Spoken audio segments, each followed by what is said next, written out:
지난 시간에는 이제 7장 십자가복음 예수님의 십자가 첫 번째 시간에 그 예수님을 우리가 그리스도라고 부르게 되는 그 근거에 대해서 한번 살펴봤죠. 그리스도가 되기 위해서 예수님께서 하신 일, 그것이 이제 십자가 희생인데 십자가에서 죽으셨던 그 이유와 근거들에 대해서 살펴봤어요.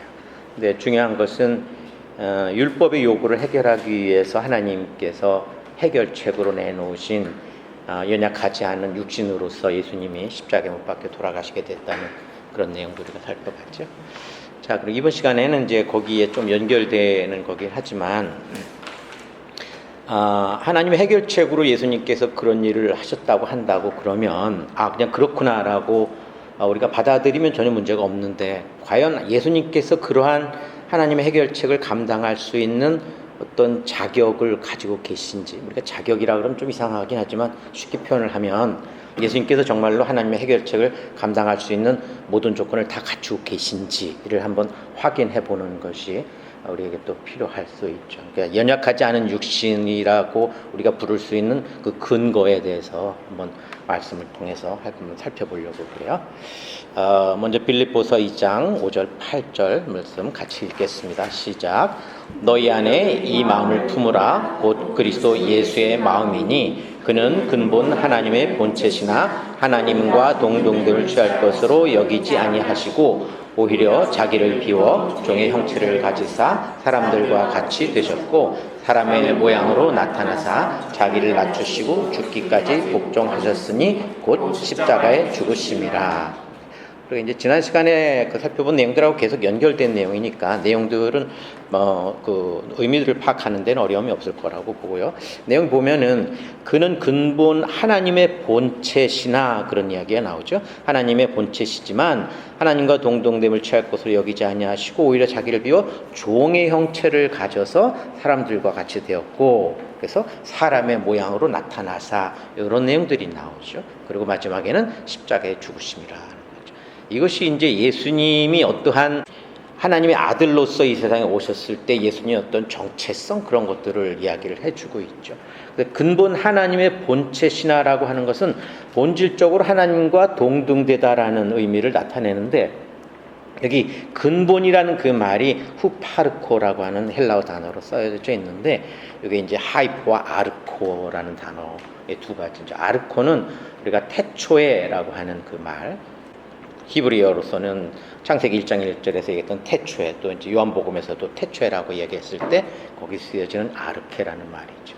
그러니까 아르케, 처음부터, 하이포는 뭐뭐 아래라는 말이고, 그래서 두 단어가 합쳐져 가지고 처음 아래에 있다니까 원래부터 처음부터 본질적으로라는 의미를 가지고 있어요. 근본이라고, 우리말로는 이제 근본이라고 번역을 했지만, 그러면 원래부터 처음부터 하나님의 본체시다라고 하는 것은 창조가 일어나기 전에 이미 하나님은 예수님과 같은 계시고, 그 하나님께서 천지를 창조하실 때 우리가 우리의 모양대로 사람을 짓자라고 하는 복수형 단어를 썼다라는 것하고도 연결이 되죠.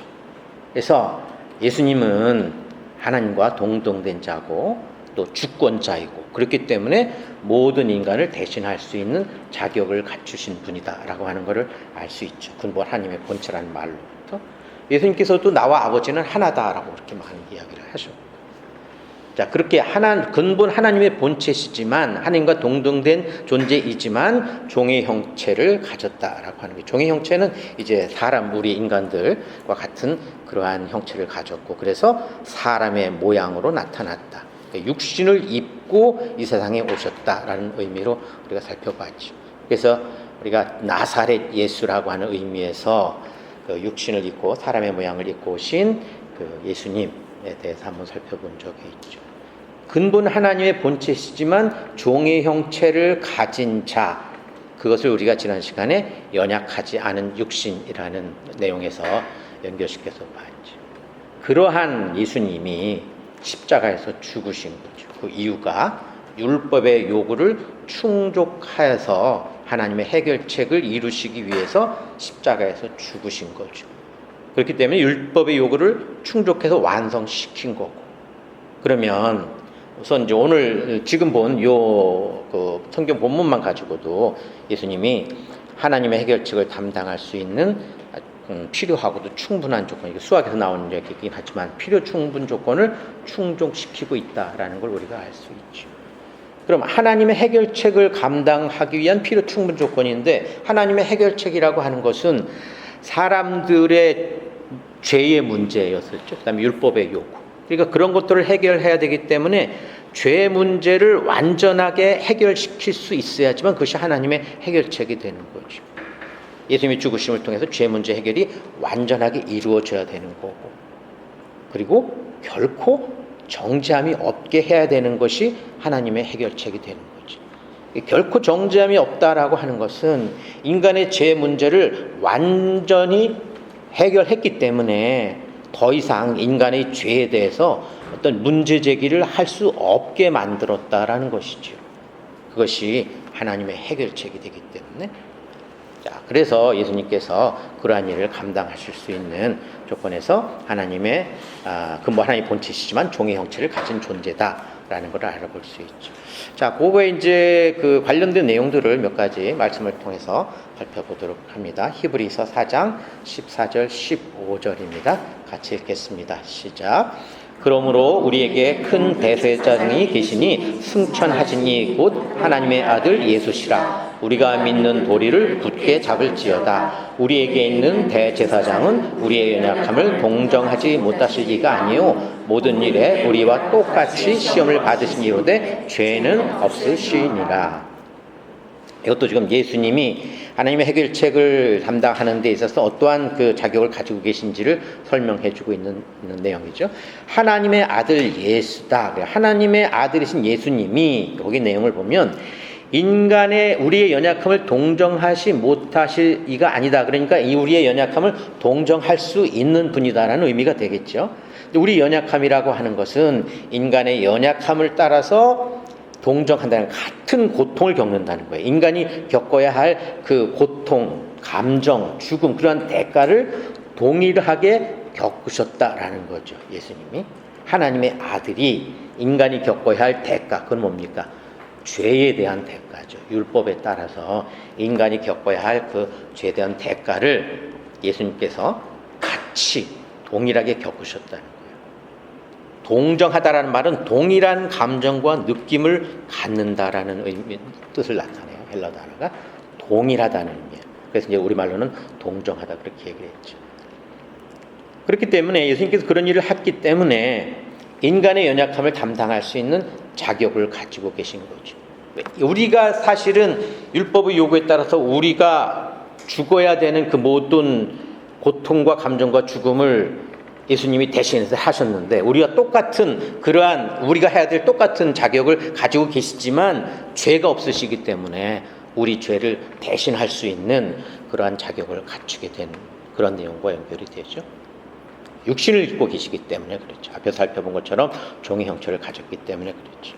그렇기 때문에 그 예수님 우리가 연약하지 않은 육신이다라고 이야기할 수 있는 거죠. 그 다음에 관련된 내용 하나 더 보죠. 히브리서 2장 8절 9절입니다. 같이 읽습니다. 시작.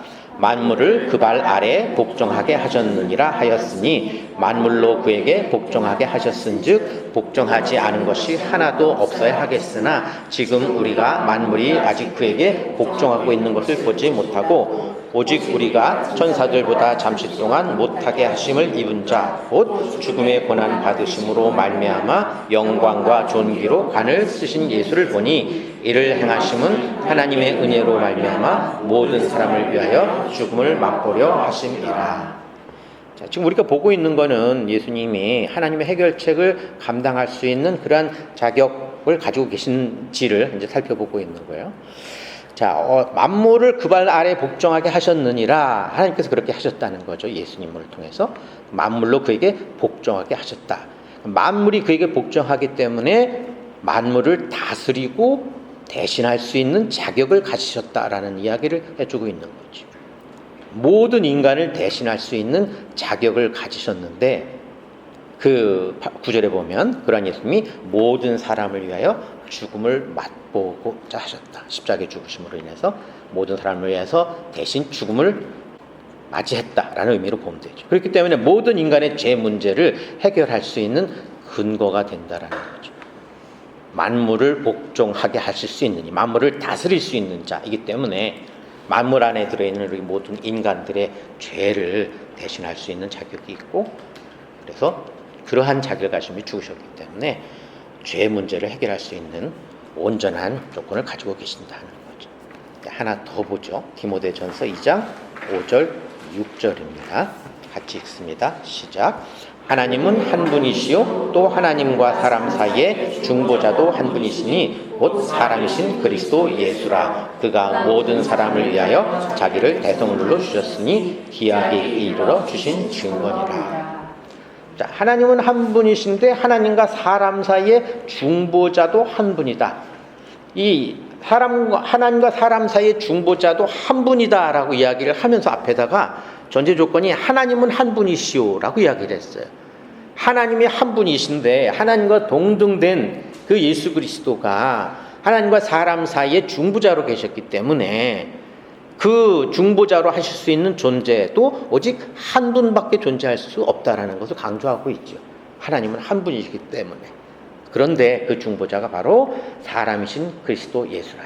육신을 입고 오신, 연약하지 않은 육신을 가지신 그리스도 예수가 그러한 일을 하셨다는 거죠. 그리고 6절에 그가 모든 사람을 위하여 자기를 대속물로 주셨으니, 앞에서 우리가 히브리에서 본 내용하고 연결이 되죠. 만물로 그에게 복종하게 하셨다. 그렇기 때문에 모든 사람을 위하여 자기를 대속물로 주셨다라는 말이 되죠. 보통 사람들이 예수님이 십자가 못 박혀 죽으셨다. 그런데 예수님이 한 사람이 죽었는데 그게 어떻게 모든 사람의 죄를 대신할 수 있느냐라고 사람들이 물어볼 때 이 말을 우리가 할 수 있는 거죠. 히브리서의 한 이야기와 디모데전서의 그 이야기죠. 하나님과 사람 사이의 문제, 그 문제는 어떤 문제였었나요? 언약 성취를, 하나님의 언약 성취를 위해서 인간들에게 가지고 있는 인간의 연약함, 죄 문제 해결, 이런 것들이 하나님과 사람 사이에서의 해결해야 될 그 문제들이었었죠. 그 문제를 해결할 수 있는 중보자가 바로 단지 한 분이신, 그리고 사람이신 그리스도 예수다라고 하는 거죠. 그래서 우리가 예수님을 주요 그리스도라고 부를 수 있는 거죠. 중보를 하기 위해서 하신 일이, 예수님께서 하신 이 일이 바로 십자가에서 죽으신 거기 때문에 예수님의 십자가 죽으심을 통해서 우리가 예수님을 주요 그리스도라고 부를 수 있는 거예요. 하나님께서 그 예수님을 주와 그리스도가 되게 하셨다라고 말씀하고 계십니다. 하나님과 사람 사이 중보자가 한 분이기 때문에 한 분이라고 하는 것은 둘이 될 수 없다라는 의미를 나타낸다고 그랬어요.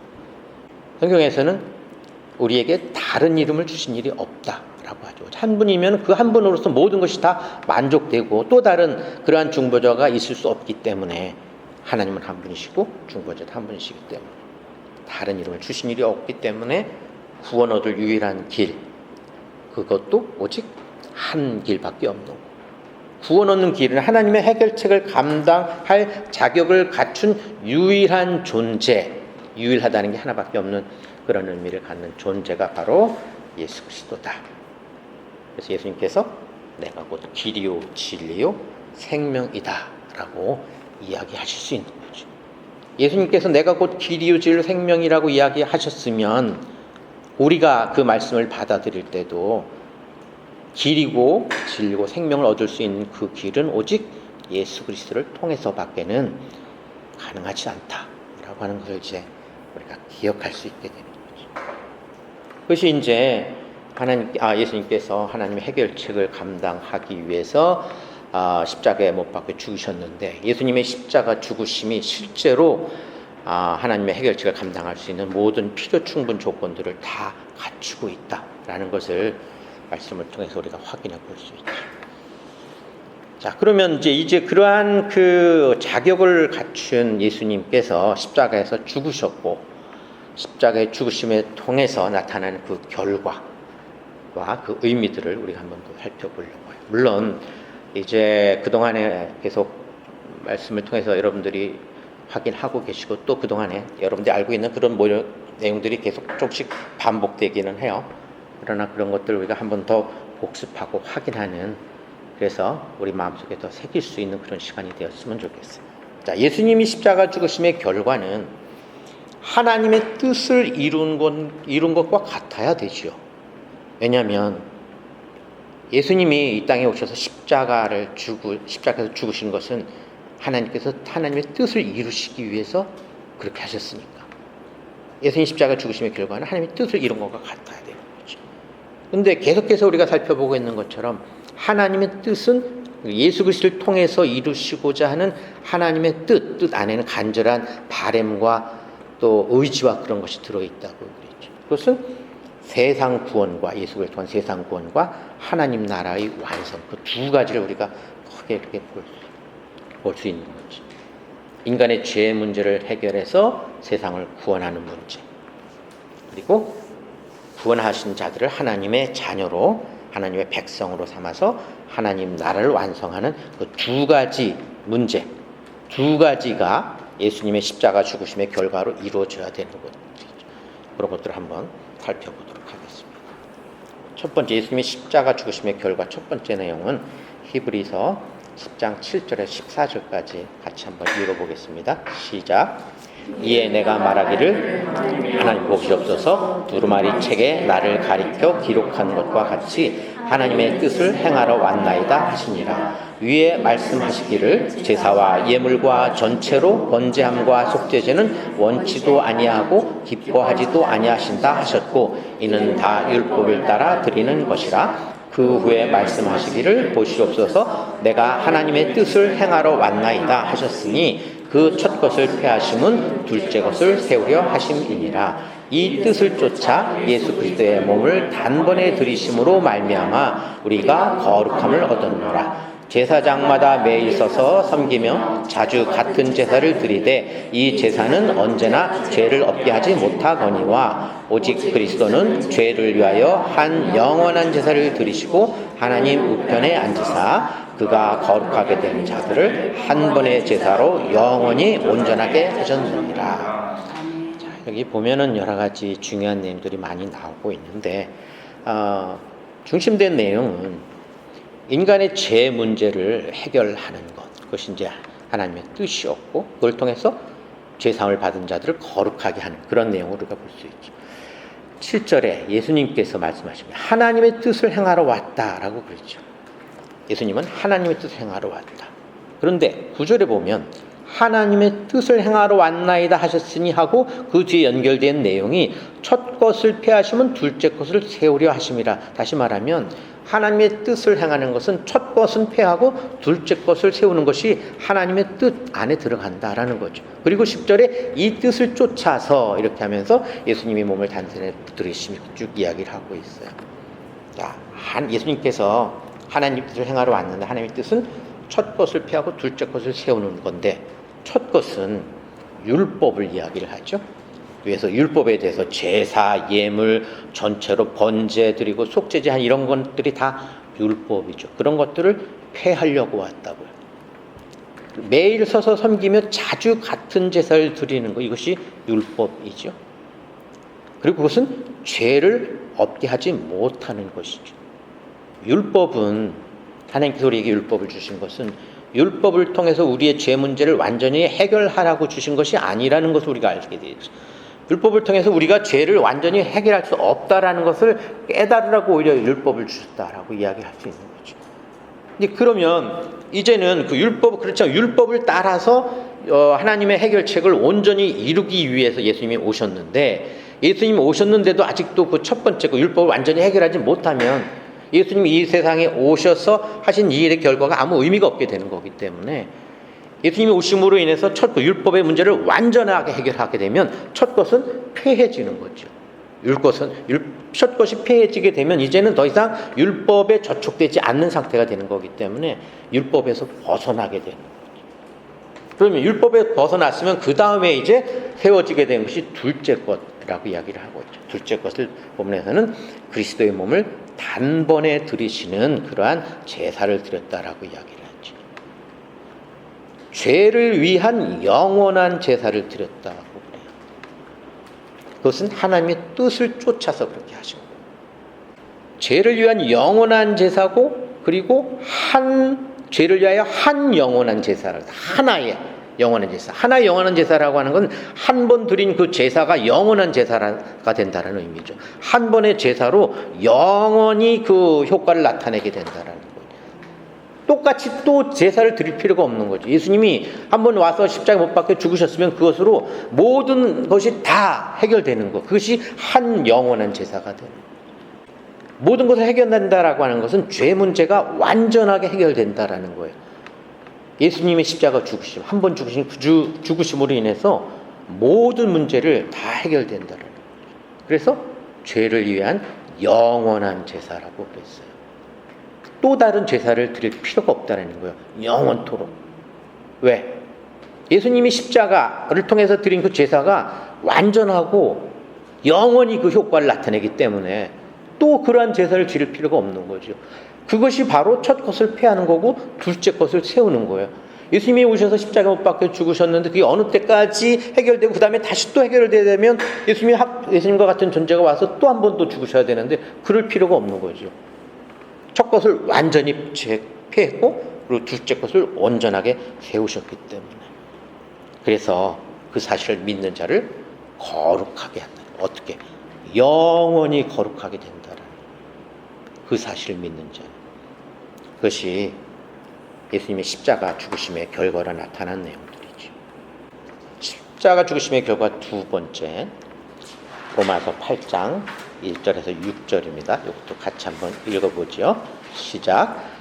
그러므로 이제 그리스도 예수 안에 있는 자에게는 결코 정죄함이 없나니 이는 그리스도 예수 안에 있는 생명의 성령의 법이 죄와 사망의 법에서 너를 해방하였음이라. 율법이 육신으로 말미암아 연약하여 할 수 없는 그것을 하나님은 하시나니 곧 죄로 말미암아 자기 아들을 죄 있는 육신의 모양으로 보내어 육신의 죄를 정하사 육신을 따르지 않고 그 영을 따라 행하는 우리에게 율법의 요구가 이루어지게 하려 하심이니라.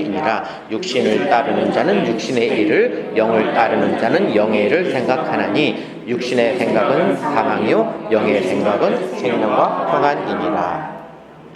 이거 지난 시간에 우리가 한번 봤던 말씀이시죠. 그러므로 이제 그리스도 예수 안에 있는 자에게는 결코 정죄함이 없다.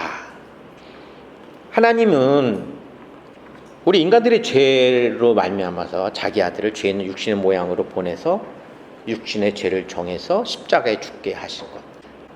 율법의 요구를 이루시기 위해서 예수님이 하신 일. 그렇죠? 연약하지 않은 육신으로 죽으신 그 일을 하나님이 하셨다고 그러죠. 3절에서는. 그런데 그러한 일을 감당하신 예수 그리스도를 믿는 자. 그래서 이제 본문에서는 그리스도 예수 안에 있는 자라고 이야기를 하죠. 그리스도 예수 안에 있는 자라고 하는 것은 예수님의 십자가 죽으심을 통해서 하나님께서 이루시고자 했던 그 내용이 무엇인지를 정확하게 알고 그리고 그것을 자기에게 적용시키는 자라고 그랬어요. 그러면 예수님의 십자가를 통해서 하신 일을 우리가 지금까지 살펴봤기 때문에 첫 것을 폐하고 완전히 폐하고 둘째 것을 세웠어요. 첫 것을 폐했다는 것은 모든 율법의 저촉 사항으로부터 완전하게 해결된 거기 때문에 모든 죄 문제가 해결된 거예요. 어떻게? 영원토록 완전하게 해결된 거기 때문에 결코 정죄함이 없어요. 결코 정죄함이 없다라고 하는 것은 다시 죄가 있다라고 얘기할 모든 어떠한 근거도 남아있지 않다는 거예요. 왜? 예수님이 드린 그 십자가 죽으심의 제사는 한 영원한 제사이기 때문에 죄를 물을 근거가 완전히 소멸돼 버렸어요. 그러면 이제는 죄가 있다 없다 판단할 근거 자체가 없기 때문에 또다시 정죄할 수 있는 모든 그 근거가 없어진 거예요. 그것이 첫 것을 폐하고 둘째 것을 세우심으로 인해서 그런 일이 가능했던 거죠. 생명의 성령의 법, 이게 둘째 것이죠. 죄와 사망의 법, 첫째 것이죠. 폐하고자 했던 첫째 것이 율법의 내용이기 때문에 죄와 사망의 법이고 다시 세우시고자 한 둘째 것은 생명의 성령의 법이에요. 믿음을 통해서 우리가 생명을 얻게 되는 그 법, 믿음의 법이죠. 은혜의 법이죠. 그것을 통해서 죄와 사망의 법에서 해방했기 때문에 영을 따라 행하는 자. 우리에게 믿음을 주신 성령을 따라 행하는 우리들에게는 율법의 요구가 완전하게 이루어졌기 때문에, 율법의 요구가 완전하게 이루어졌다라고 하는 것은 우리의 죄, 우리가 지은 죄, 인간이 가지고 있는 그 본질적 죄, 상태적 죄와 행위적 모든 죄 값이 다 지불되었다라는 것을 이야기하는 거죠.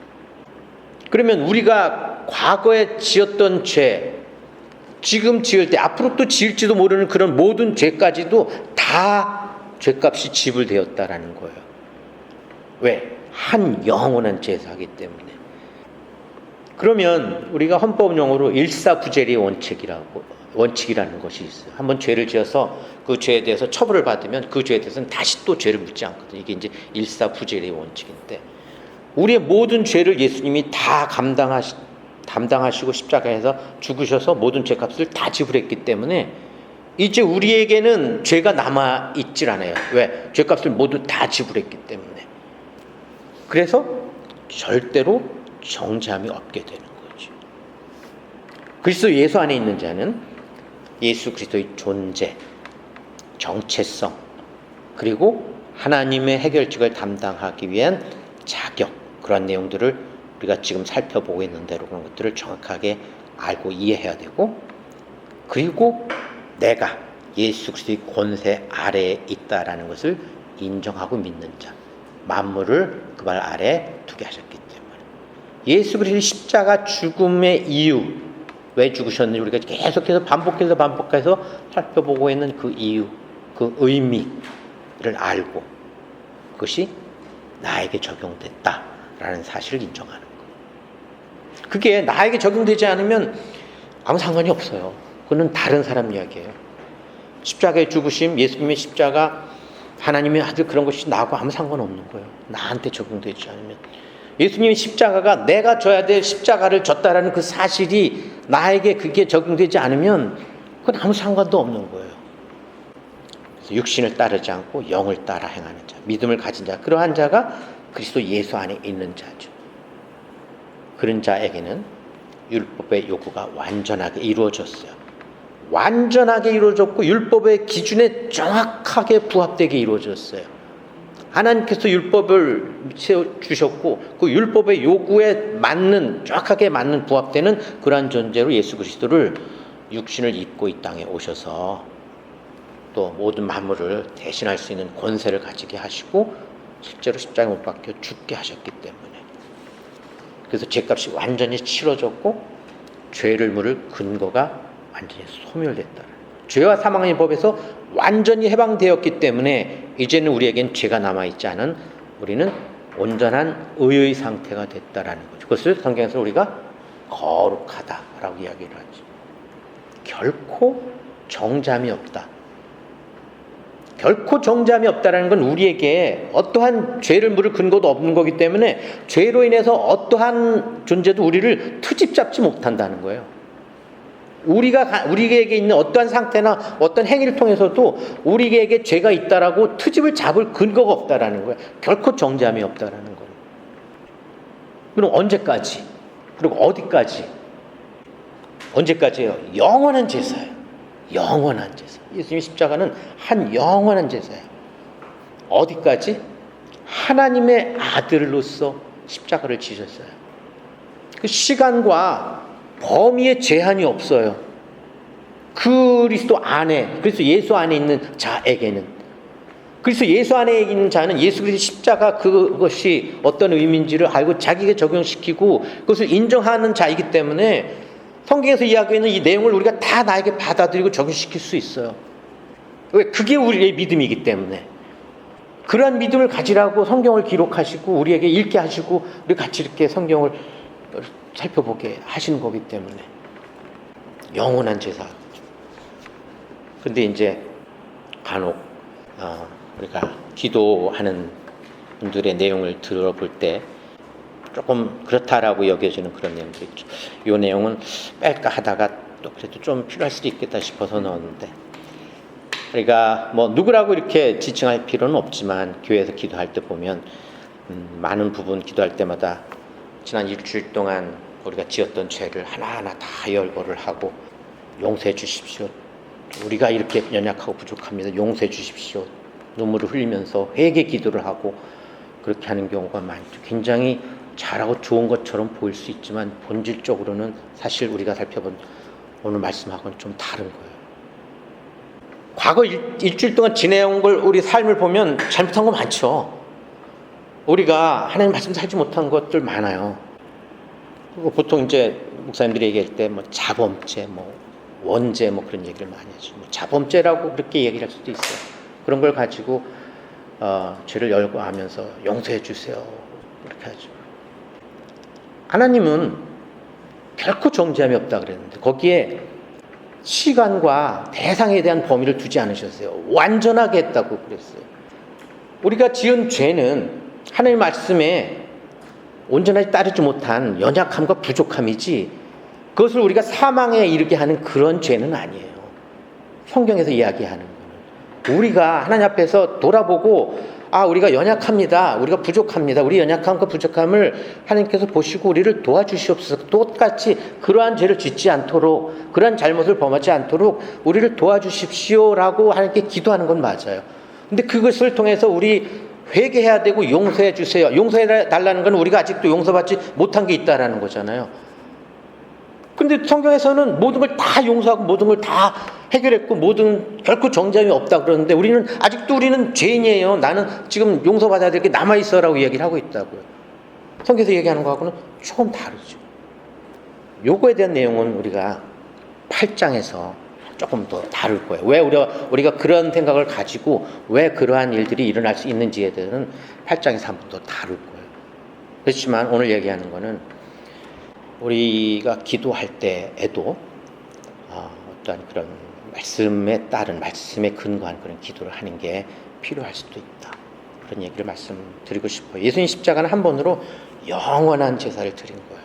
결코 정죄함이 없어요. 그럼 우리가 죄를 지어도 되나? 초등학생 왔었으면 그럼 집사님 우리 죄 지어도 돼요? 나한테 그렇게 물어볼지도 모르겠는데 죄 지어도 됩니까? 죄 지으면 안 되죠. 근데 그 죄는 하나님께서 죄로 여기지 않는 죄. 그래서 이제 자범죄라고도 얘기할 수 있죠. 우리 연약함이에요. 연약함으로 나타나는 결과지만 우리가 다시 또 용서받아야 될 율법 안에서 다시 또 용서받아야 될 그런 죄악은 좀 다르다라는 그런 얘기를 한번 좀 살펴보도록 하겠습니다. 자, 그 다음에 죽으심의 결과 세 번째 베드로전서 3장 18절 같이 읽습니다. 그리스도께서도 단번에 죄를 위하여 죽으사 의인으로서 불의한 자를 대신하셨으니 이는 우리를 하나님 앞으로 인도하려 하심이라. 육체로는 죽임을 당하시고 영으로는 살리심을 받으셨으니. 자, 그리스도께서 단번에 죄를 위하여 죽으사. 이 단번에라는 말은 헬라어로 하팍스라는 말인데 한 번으로 완전하게라는 말이에요. 우리가 앞에서 한 영원한 제사라고 하는 것하고 연결이 돼요. 단번에 죄를 지어서 한 번으로 완전하게 예수님의 죽으심을 통해서 한 번 죽으신 것을 통해서 완전하게 모든 죄를 대신해서 하셨다라는 거예요. 그리고 의인으로 불의한 자를 대신했다라는 거죠. 이것이 이제 연약하지 않은 육신하고도 연결이 되죠. 그래서 그 불의한 자의 죄가 문제가 해결되었기 때문에 우리를 하나님 앞으로 인도하려 하십니다. 의롭게 만들어서 우리를 하나님 앞으로 인도하려 하십니다. 우리가 하나님 앞으로 나아가려면 불의한 상태에서는 절대로 하나님 앞에 나아갈 수 없어요. 의로워야 돼요. 어느 정도 적당히 의로우면 안 돼요. 완전하게 의로워야 돼요. 완전하게 의롭다라고 하는 건 우리에게 죄의 근거가 하나도 있으면 안 된다는 거예요. 그래서 단번에 죄를 위하여 죽으셨고 한 영원한 제사를 드리신 거가 돼요. 그러면 그 사실을 믿는 우리는 온전히 의롭게 된 거예요. 어떻게? 영원토록. 그런데 또 나가서 우리 죄 용서해달라 그러면 우리는 아직도 의롭지 못한 거야 라고 반복해서 얘기하는 것과 다를 바가 없잖아요. 하나님 앞에 나아가는 자는 하나님과 같은 편이 되는 거예요. 하나님의 백성이 되는 거죠.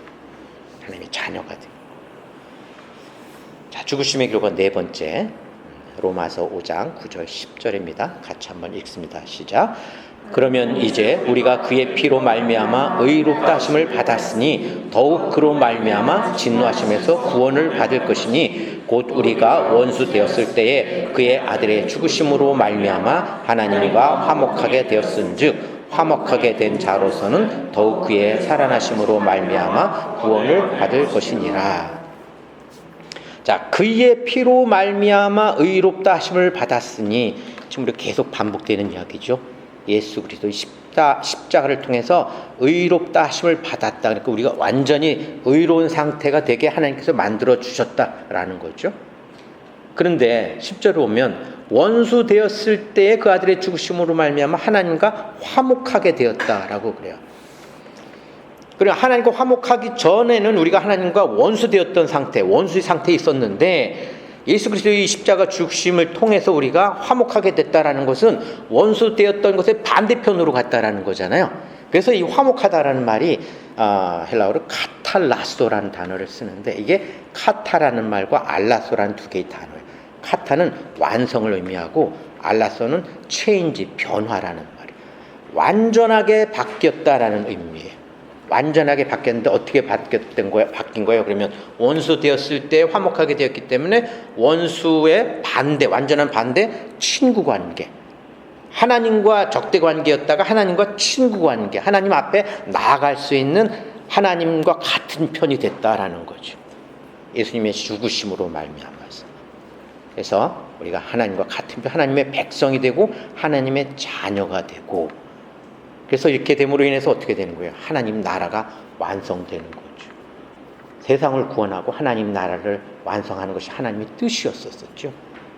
예수님 십자가를 통해서 하나님의 뜻이 온전하게 이루어지고 있는 것을 우리가 알수.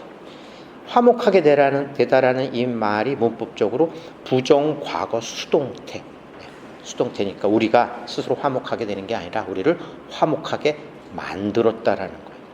부정과거는 과거에 그렇게 됐고 지금 그 상태가 지속적으로 유지되고 있다라는 거예요. 하나님께서 우리를 하나님과 화목한 상태로 만들어 줬어요. 언제?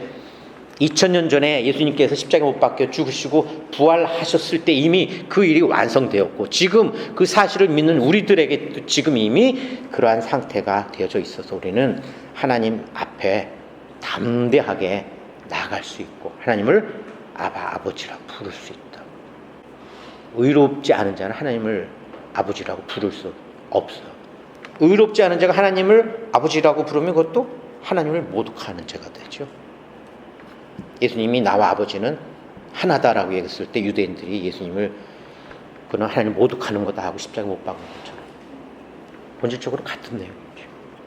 하나님께서 우리를 하나님과 적대 관계에서 하나님의 친구로 만들어 주셨어요. 하나님과 같은 편으로 만들어 주셨어요.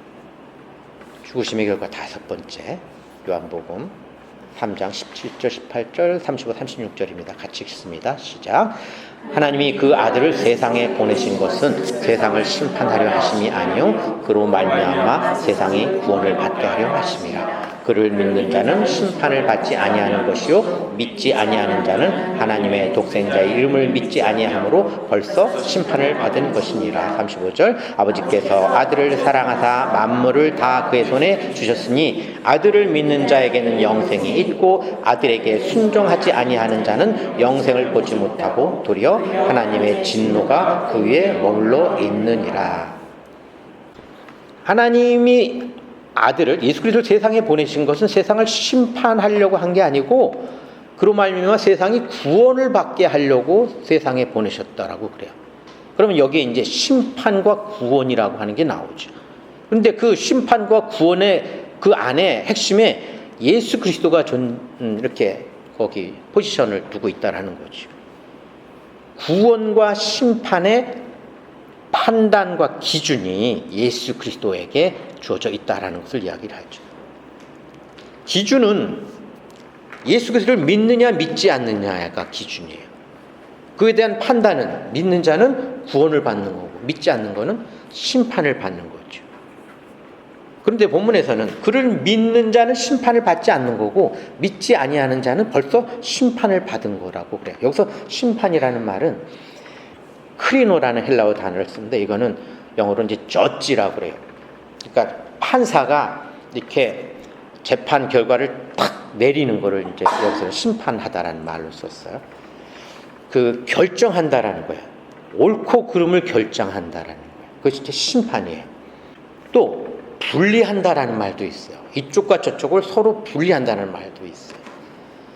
그러니까 하나님께서 세상을 심판하려고 오신 게 아니라 구원을 받게 하시려고 했다라는 것은 세상은 이미 모두 다 하나님의 심판 아래에 있어요.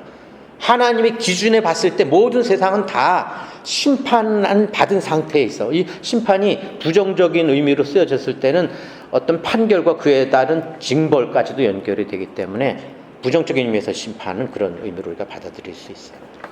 세상은 이미 다 심판을 받은 상태에서 그 중에서 하나님 택한 자들을 끄집어내가지고 그들을 구원하기 위한 것이 목적이에요. 세상 모든 것에 심판을 받을지 안 받을지 결정되지 않은 상태가 아니라 세상은 다 이미 심판 상태에 있지만 그 중에서 하나님께서 선택한 자를 구원해내기 위해서 보내실 거라는 거죠. 그런데 그 구원의 기준이 결과적으로 심판의 기준이 되기 때문에 예수 그리스도가 곧 구원의 기준이고 심판의 기준이 된다라는 걸 이야기할 수 있죠. 심판의 기준과 근거를 확실하게 나타내신 거예요. 예수 그리스도를 통해서. 하나님께서 그렇게 하셨기 때문에 심판의 기준과 근거가 절대적이에요. 그것을 바꿀 수 없어요. 그리고 확정적이에요. 바뀌지 않아요. 하나님께서 정하신 거기 때문에 절대로 바뀌지가 않아. 확정적이에요. 어느 누구도 그것을 바꿀 수 없어. 절대적이야. 그 기준이. 이 세상에 예수 그리스도를 믿든지 믿지 않든지 하나님을 인정하든지 인정하지 않든지 그 사실이 변하지는 않아요. 네, 하나님이 하신 거기 때문에. 그래서 누구든지 이제 구원을 받으려면 주 예수를 믿으라 라는 말을 밖에 할 수 없는 거예요.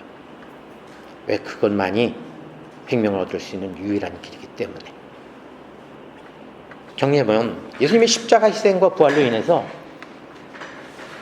인간의 죄 문제가 완전히 해결됐고 죄와 사망의 법에서 완전하게 해방되었고 그리고 그 사실을 믿는 자들이 의로운 자가 되고 거룩한 자가 돼서 하나님 앞에 나아갈 수 있고 하나님의 백성이 된 거예요. 하나님 편이 된 거예요. 그리스도 안에 있는 자, 구원을 받는 자가 믿는 자는 그렇게 되는 거예요. 믿지 않는 자는 영원한 심판과 하나님의 진노, 지옥불이 기다리고 있는 그런 상태죠. 창조주 하나님을 인정하지 않는 자, 예수를 하나님의 아들로 인정하지 않는 자, 예수님의 십자가의 의미를 인정하지 않는 자가 믿지 않는 자죠. 이런 사실은 확정되고 또 증거된 거예요. 성경을 통해서. 우리가 지금 그 증거를 계속 찾아가고 있는 거잖아요. 사람들의 이야기가 아니라 하나님께서 기록하게 하신 그 말씀 안에서 증거들을 우리가 확인하고 보고 있는 거잖아요. 근거가 있는 증거고 논리적으로 맞는 증거이기 때문에 그 사실이 바뀌지 않고 바꿀 수도 없죠. 그러니까 이제 우리가 이제 가는 길은 그 하나님의 증거의 말씀을 따르는 길밖에 없는 거예요. 그리고 그것을 올바로 이해하고 자기에게 적용하고 믿고 그래서 그리스도의 십자가가 헛되이 되지 않도록 해야 하는 것이 이제 우리들에게 남아있는 거죠. 물론 그것도 하나님께서 그렇게 인도해 가고 계시고 이미 여러분들은 우리들은 그 길을 가고 있는 그러한 사람들이라고 생각이 됩니다. 지금까지 7장에서는 이제 두 번에 걸쳐서 예수님 십자가 본질에 대해서 알아봤고 그리고 이제 남은 거는 뭐 그동안에 말씀드리면서 조금씩 이야기를 했지만 예수님이 십자가 그 내용에 대해서 우리가 어떻게 반응해야 되는지 그게 이제 우리들에게 더 중요할 수 있죠. 우리가 제가 그동안에 여러분들에게 말씀드려서 그 예수님의 십자가에 대한 그 내용이 자기에게 적용되어야 된다라고 이야기를 했는데 그 나에게 적용된다라는 것이 무엇을 의미하는지 어떻게 하는 것이 적용하는 건지 그런 내용들을 한번 좀 살펴보려고 그래요.